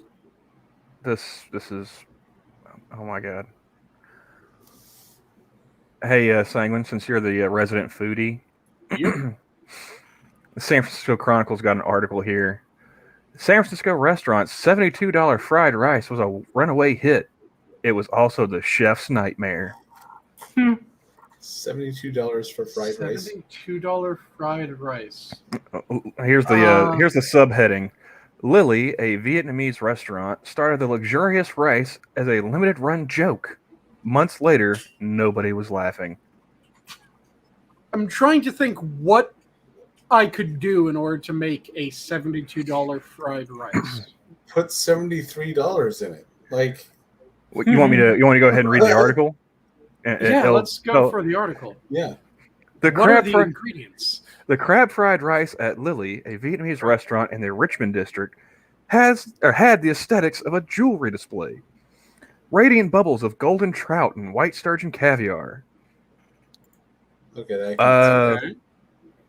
Unctuous I'm not familiar with that word. Unctuous. Unctuous? Okay. Sea urchin roe from Hakodai or Hokkaido, Japan. Hmm. I'm sorry, Japanese people, if I'm butchering that. It's Hokkaido. And the meat from 3 different crabs were arranged on a bed of expertly fried jasmine rice. Bite-sized morsels of grilled A4 Miyazaki Wagyu sirloin topped it. Miyazaki Pardon me. Wagyu. Yeah, A4 is the second highest grade of Wagyu. For those who don't know, there's I think A1 through A5 for grading for Wagyu. So, like, the higher you get, the better it is? Yep. The Oh, highest so it's like the grade tornado is, scale. Okay. Yep, the highest grade is A5, and there's 3 main A5s from Japan. There's Kobe, which everyone knows of. There's, I want to say it's Hokkaido, and then I can't remember if it's Miyazaki or Honshu. That's the third one. Well, we've still got more on the list for the recipe here. They had that along with rock shrimp and the deep tangerine of Jidori egg yolk. Yep. Black truffle trimmings bolstered an exo sauce drizzle. It was all in all a spectacular example of luxury overload. Despite its $72 price tag, it was also the restaurant's bestseller, both during its takeout-only days and when the space finally opened for in-person dining. Some nights, 20 to 25 fried rice orders would come in while customers ignored the rest of the menu. Chef Rob Lamb couldn't take it. In June, he killed the dish. The crab fried rice was a stunt dish akin to innovations like Kraft macaroni and cheese ice cream and bunless chicken patty sandwiches. Okay, see, I would try a bunless chicken patty sandwich before I tried macaroni and cheese ice cream. So the exo sauce is effectively a seafood-based chili crisp, and I'm trying to remember if it includes... So exo is a brand of cognac and brandy, if I remember correctly. And I'm trying to remember if the sauce actually includes any of the cognac or brandy, or whether it's just due to having a similar coloration. And I think it's just due to similar coloration. I don't think it's actually included in it. But apparently they've tried to kill this dish like twice before already. On a post from June 30th, the last announcement of the dish's demise, they wrote, "We never meant for this to take off. This dish isn't even Vietnamese." Yeah. After hearing all the ingredients, I can understand why it's that expensive. Well, they mentioned caviar. Well, they said it started as a joke. They started serving it around Christmas of 2020, 2 months after they opened. It was only supposed to be a 2-week item, the chef admitted. The premise was, let's do something so over the top and bougie, he said. We called it the #1 douchebag fried rice. And the caviar that they mentioned is not the expensive caviar that you're thinking, Johnny. The expensive caviar is sturgeon caviar. Ah. It was salmon and what was the other fish? No, hold on. No, they used golden trout and white sturgeon caviar. Oh, okay. Golden trout and white sturgeon. Yeah, the expensive one is the... let me quickly double check. Is it... I think it's black sturgeon is the expensive. Let me quickly double check that, though. But like this is something I would imagine like seeing in like a episode of Portlandia, you know. Some restaurateur thinks they're being, cheeky and ends up backfiring a la producer style. Mm-hmm. So yeah, I thought that was hilarious. It's like we did not intend to get in this deep. The producers cracks me up as a concept for a story. It's just the premise makes me laugh. But yeah, I just think it's funny. It's like, they're like, let's just do something so over the top, and these people are just eating it up left and right. And yeah, it's the beluga sturgeon. Yeah, that's right, beluga caviar. One. Yep. See, I didn't even know that was sturgeon. I always heard beluga caviar. It's like, oh, okay. Yeah, it's Fish eggs. That's all I knew about caviar. It's beluga sturgeon or great sturgeon are the two different common names for the species. So, since they did that, they just stick the beluga and then caviar. Whale. When I hear beluga, I think whale. So it's Yes, there is a whale that has that name as well. The best version of the producers I ever saw was Curb Your Enthusiasm, where Mel Brooks is so sick of doing this stupid play all the time that when he sees Larry David audition and Larry is just terrible, he's like, yes, we will cast Larry David. He will be so unpopular. We'll never have to do the producers ever again. And then he ends up like getting heckled by the audience, and he starts heckling back. And then people start realizing, hey, this guy's pretty funny. And like produces is like massive success and like gets booked for, another 2-3 years. And then where did we go right? Nice. So, do you guys prefer the old producers or the new producers? Are you talking about the Zara Mostel versus the Matthew, or Zara Mostel and Gene Wilde versus the Matthew Broderick and Nathan Lane? Nathan Lane, yes. I haven't seen the new one. I've only seen the Zero Mostel one. I have seen neither. Okay. I would go with the original just because I'm nostalgic for Gene Wilder, and also it was kind of weird seeing they had the remake that had like Uma Thurman and Will what's his last name?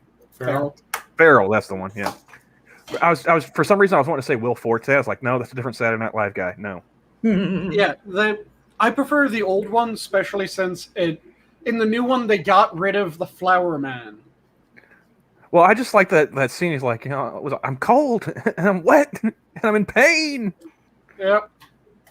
But yeah, they got rid of the Flower Man, so they just cast someone else's Hitler. When no, you need I gave my flower to the garbage man, and I threw my flower in the garbage can.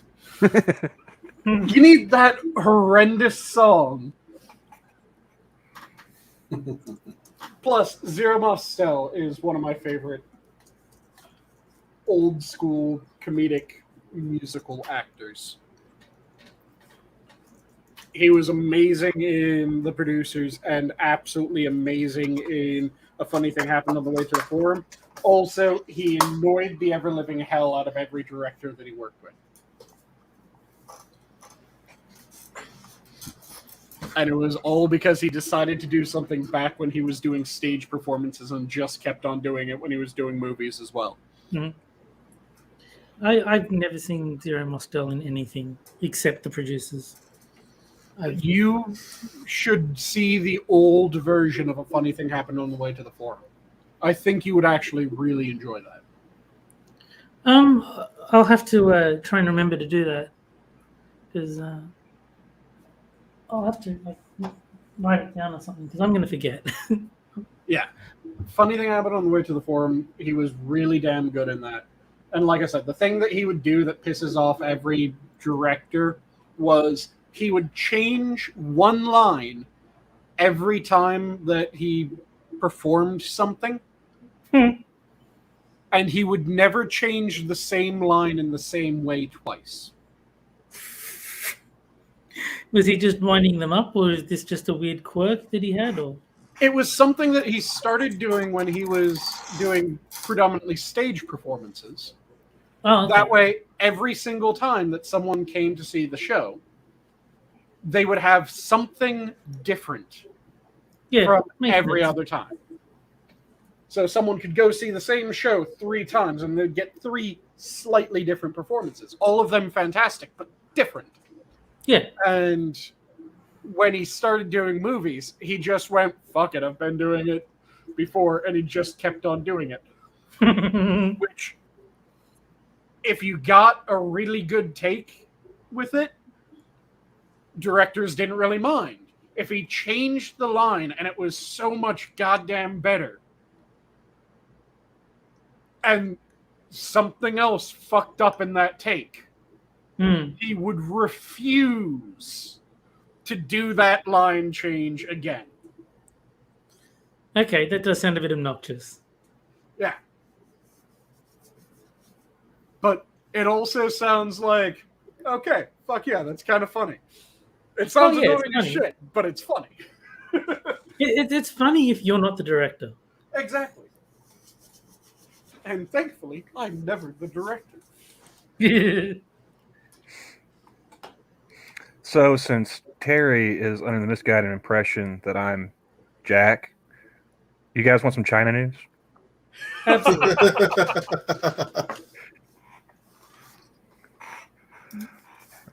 No, I've just been scrolling while we've been talking, and Campus Reform has a deal about China. China demands USA stop attacking Confucius institutes.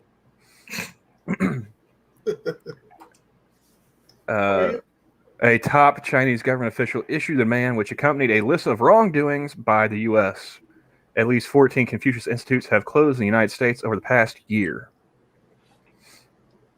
And everyone's familiar with what the Confucius Institutes are, right? No, but... Oh, it does explain further on into the article. Okay. But so that a top official from the Chinese government issued the United States a list of wrongdoings, which included attacks on Confucius institutes operating in America. The list of wrongdoings was given to U.S. Deputy Secretary of State Wendy Sherman by China's Foreign Minister Wang Yi and Vice Foreign Minister...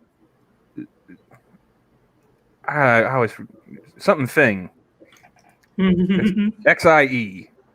Z? XIG. Okay. On July 26th, in detail that the United States must stop attacking the Confucius Institute.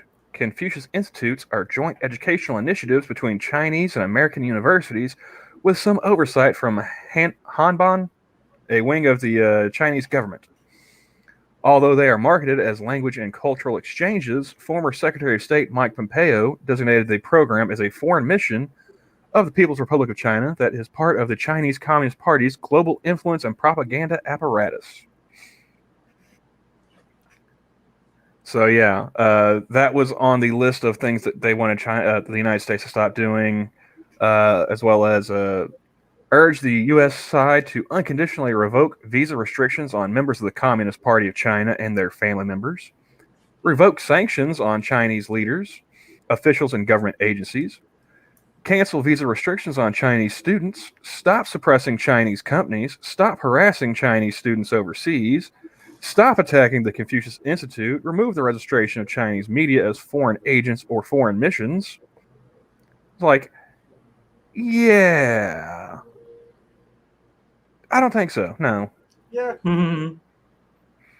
The Confucius Institutes, they do have one slightly positive thing. The propaganda kind of undoes all the positive things. And the one slight one is, most of the Mandarin instructors do end up being part of the Confucius Institute because it is education about Chinese culture and language, but like I said, massive propaganda force as well.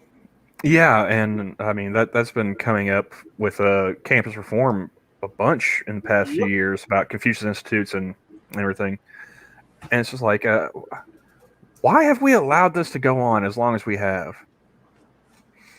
Well, because it's been verboten to speak about it, because you're saying that a foreign country is doing something bad? Well, I mean, it's not even just that. Like, I mean, shoot, how long ago was it that I was reading about them buying up a bunch of land next to like an Air Force base? Mm-hmm. What was is it Lackland where they train all the pilots for the Air Force? Mm-hmm. Yeah, they bought up a ton of land outside of Lackland. Then, yeah, good number of Chinese companies have been trying to buy massive amounts of real estate, both in Canada as well as in the United States. In Australia. Yep, and Australia, I can't remember what percentage of the land has been purchased in Australia, but it's a. And they've been Somewhat buying up Africa obscene. since like the 70s too.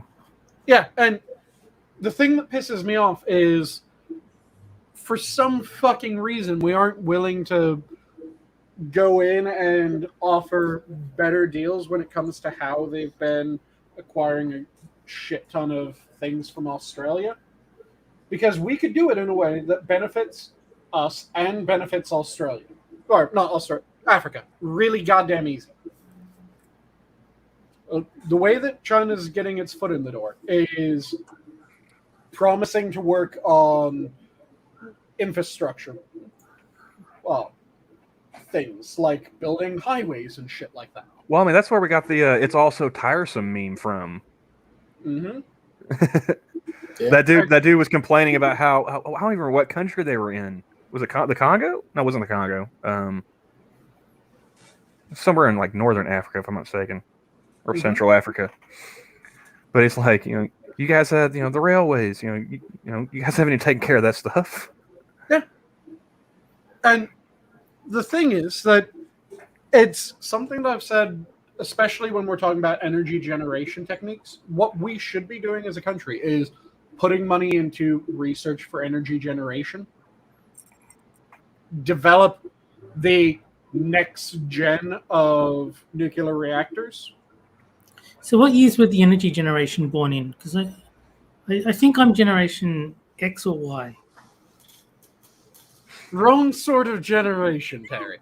The newest generation of reactors that we're looking at are non-breeder reactors. Are you guys familiar with what breeder reactors are? I cannot say that I am. No. So, breeder reactors are a sort of reactor that is important when you're trying to make fissile material for weapons, like making shit for nukes. We then stick a second stage on the breeder reactor that then burns up the fissile material in order to not have it produce nuclear weapons. But the thing is that all you have to do is deactivate that second stage, and suddenly your nuclear power plant is just a breeder reactor producing the material that you need in order to make nukes.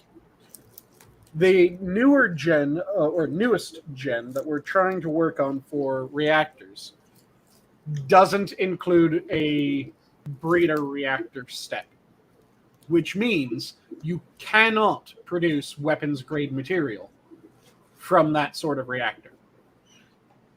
Okay, that sounds like an improvement. Yep, and not only is it an improvement, but we would also, along with that, have a bunch of interesting safety mechanisms. So one of the potential reactor sorts that are in the new gen that are being developed is a molten salt reactor. Is that the thorium salt? Yes. So there's the thorium molten salt reactor, if I remember correctly. I think it's thorium that they were saying. It was either thorium or... I think it was thorium. It might be one of the other ones in that same... And yes, pretty much every reactor that is currently live is a breeder reactor at least one stage of it. And Chernobyl was a breeder reactor. They are the first sort of reactors that we came up with because we came up with them in the process of the Manhattan Project. So the newest generations, like I said, the molten salt reactors, those have a really cool aspect to them because molten salt is the coolant in those reactors. So molten salt is moving through a pipe. Guess what happens if a pipe cracks? You gotta throw some salt over your shoulder. It confesses. Molten salt seeps. Oh, you muted again, Terry. Yep, you muted and unmuted, so it spiked up the volume again. The molten salt fills that crack and cools, becoming solid salt again, which patches the pipe. It's not a permanent patch, but it patches the pipe so that the reactor doesn't just piss out its coolant. Whereas the water-cooled reactors, if a pipe cracks, it just starts pissing its coolant onto the floor. And the coolant that gets pissed out of the pipe doesn't go to the reactor, doesn't cool the reactor starts overheating, and nasty shit happens. So if we put time and money into developing the new generation of reactors, then we could produce the new reactors, get our grid up to snuff when it comes to the amount of energy that we need to generate in a really cool new tech way, much safer than the current methods. But then also, we could produce these reactors and sell them to other countries. So Africa's trying to get its infrastructure up, trying to get its energy generation up. Hey, we'll sell you these reactors. And not only will we sell you these reactors, but we'll send specialists over to train up your people in how to operate these reactors. So we get profit from selling the reactor. We get profit from sending our people over to train these people on how to use the reactors. And also they like us because we've just given them energy. And we've given them the ability to continue generating energy. Also, one of the other really cool things about this is there's a lot of nations that say that they want nuclear generators. Most of these countries, or not most, but a large number of these countries, we aren't really sure that we can trust them, that that's all they want. Because, like, Iran is saying they want nuclear generators. Why do you keep on unhooking that second stage on that generator? Whereas if we got this new gen of generators up and running, and we were able to sell these generators, all we do, sell the generators, send people to help get them up and running. Now they have those generators up and running, and if they go, no, these aren't the generation that we wanted. We want the older gen of reactors. We'd be able to go, why is it that you want the ones that can be weaponized, not the ones that can't be weaponized, but produce more energy, or more efficient, or cleaner, or better in every respect? And if they tried to complain against that, the only reason that you would want the older breeder reactors versus the newest gen is if you want to make it weaponizable. No, I think the other way to do it is breeder is a slur against straight people, so maybe they're just being sensitive. But yeah, there's the way that we need to start combating what China's doing in the rest of the world is do it better without being fucked up about it. Yeah. Good luck with that. Yeah. All you need to do is they want infrastructure, help them get infrastructure without all the strings attached that China's putting in. They want to get better energy generation, research the energy generation so that not only can we give them that energy generation, but we can have that energy generation as well. Like I said, developing that new gen of reactors has no downside. It just gives us more energy and makes it so that we can now hand out safer, more efficient energy generation to the rest of the world. And we can do so without then having to worry, are they going to try to turn this into a weapon? So what's keeping a thorium salt reactor from being the next big thing then? Is it just different energy firms not wanting to hop onto it because it would affect their bottom line or something? So there's a few different issues with it. It's the amount of money that we put into R&D when it comes into energy generation. And a fair portion of the problem there is we have these people that constantly when they hear about money being spent someplace, they go, well, why is it being spent there and not on my thing? And then the other thing is NIMBY. Everyone's familiar with what NIMBY means, right? Not in my backyard, yeah. Yep. And rather than having areas go, hey, we already have this reactor site here. We already have Nevada, man. I mean, come on. Yep, we have reactor site here. Let's swap this reactor site for a better reactor. Build your reactors here. Once they're up and running, we'll swap over to them as long as they're stable, as long as they're as good as you're saying. And then we'll phase out the old reactors. We have people that are putting red tape up there as well. So it's a part government, part private that's causing the issues. Private is trying to fund the research to a certain degree, but it's not getting as much money as it should. And then you have the government putting red tape on trying to replace old reactors as well as trying to make new reactors. So we just aren't getting the test locations effectively. I wonder if you could just brand it so that instead of nuclear being spelt the way it is now, you go NEW clear, and then you can say, are you tired of the old clear? Try nuclear. And then maybe more people get on board. Well, then you can go classic clear. There you go. But yeah, just if we develop the tech, shit would be...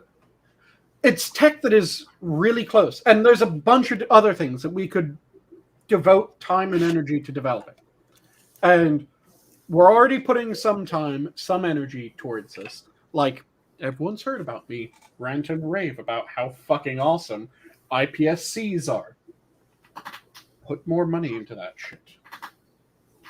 Make it so that we can regrow entire fucking organs just from a cheek swab. Do you know how fucking awesome that will be? Yeah, man. I'm a lifelong smoker. I could use a new set of lungs. Yeah.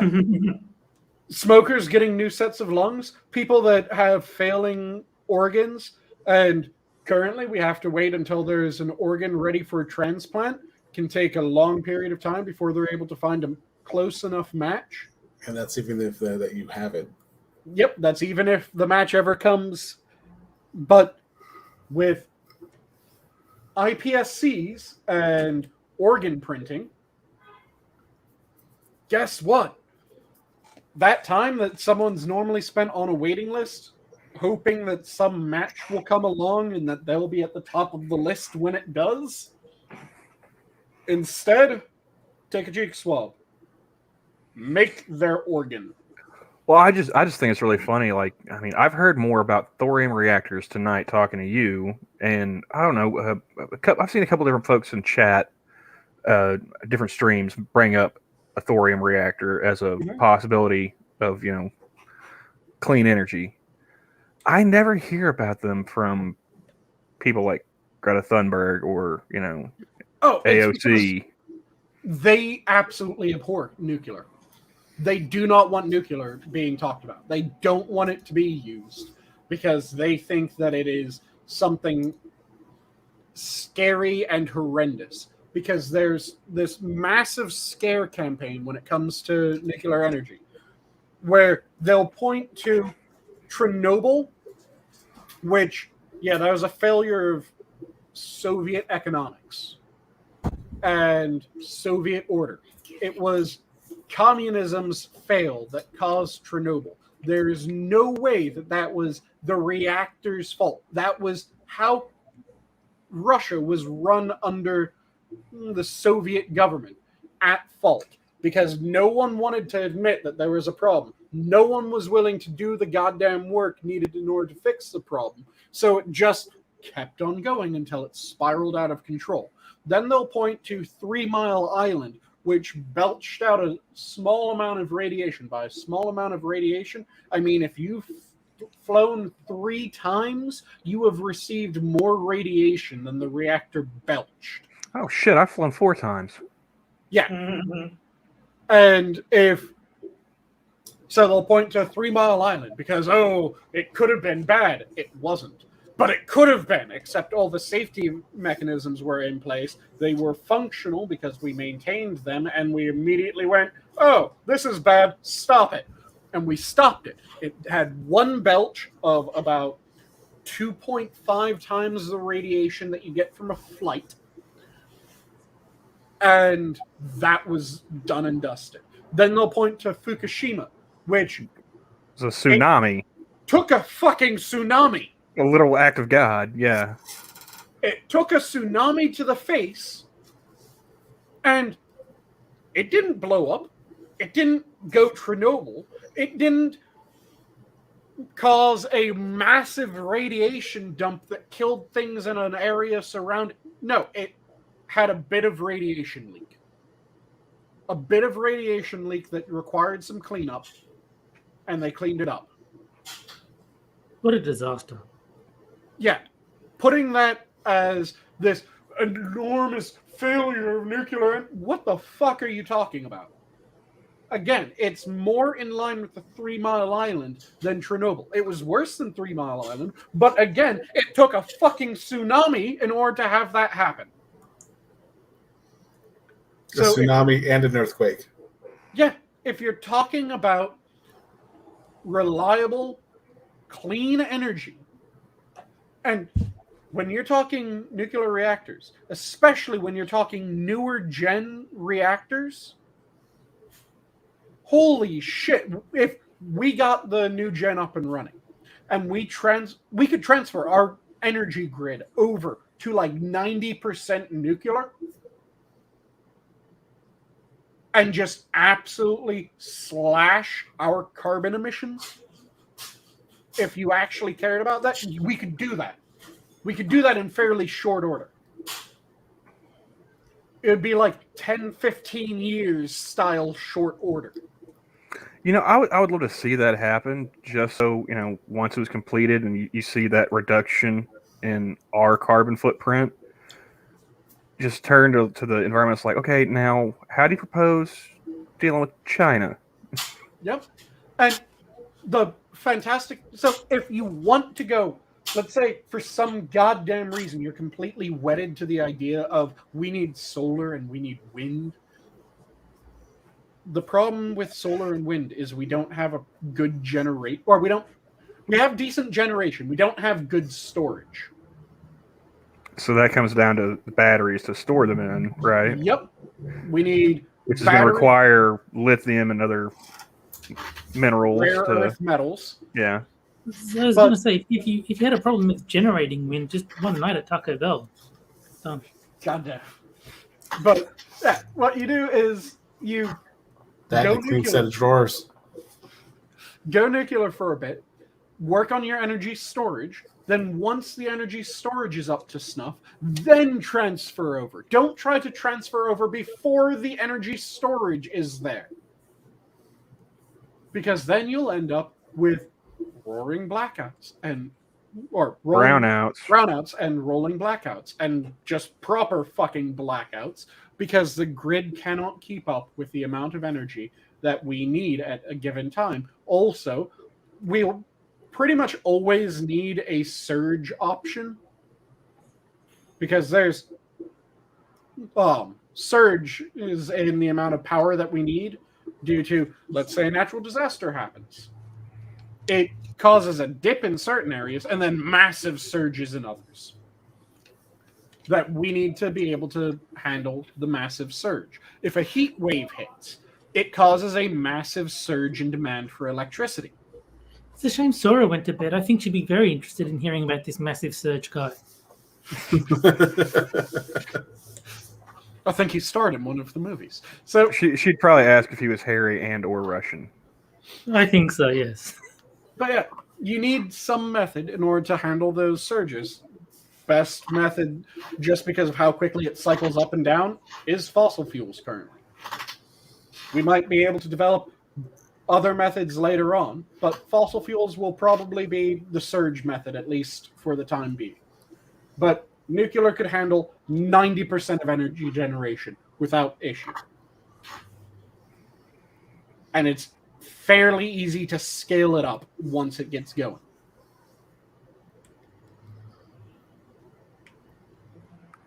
Well, on that note, I think it's time for parting thoughts. Yep. So what do you got for us? First. New nukes, new nukes, new nukes. Yes, exactly. How about you, Terry? I wasn't listening. Can you do that whole nuclear thing again?